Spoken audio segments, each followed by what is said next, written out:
There is another way misinformation spreads that's actually invisible to most people and, unfortunately, also happens to be one of the most popular tools of communication among immigrant communities, and that is private messaging apps. The biggest by far is WhatsApp, owned by Facebook, which is massive all over the world. So much so, it has become part of many people's daily routine. In India, sending good morning messages on WhatsApp is incredibly popular, meaning millions of people wake up every day to relatives having sent them one of these, or even a video like this.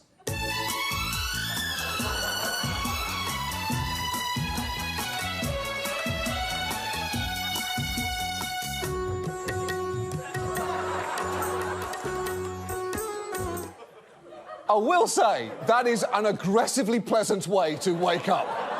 When we came across that message uploaded to YouTube, the top comment on it was simply, "nice," which is pretty striking. Nothing else on that platform has a response that wholesome. Misinformation can circulate freely on messaging apps and in closed groups, basically invisible to the general public, and sometimes, when the messages are end-to-end encrypted, even to the companies that host them.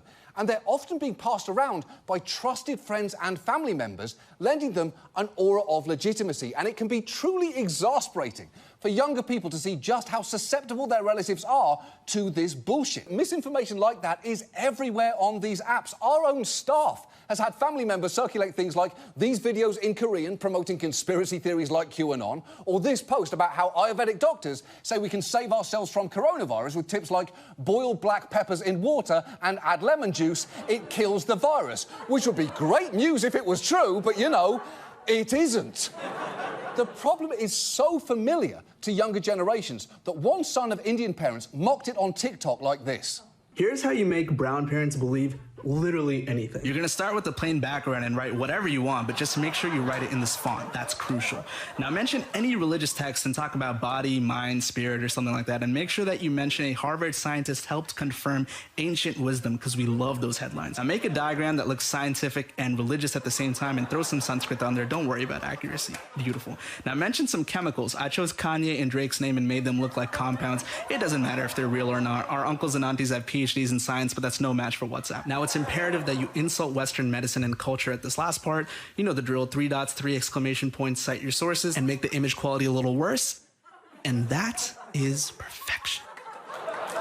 Yeah. Yep. All it takes is a few superficial labels and style choices to convince people that something with no real substance is actually meaningful and good. Or, as it's known in America, the Marvel Cinematic Universe. And while that was grow up, and while that was clearly fun, that guy later posted a follow-up saying that his image had worked slightly too well because it was making the rounds on WhatsApp, but not always as a joke.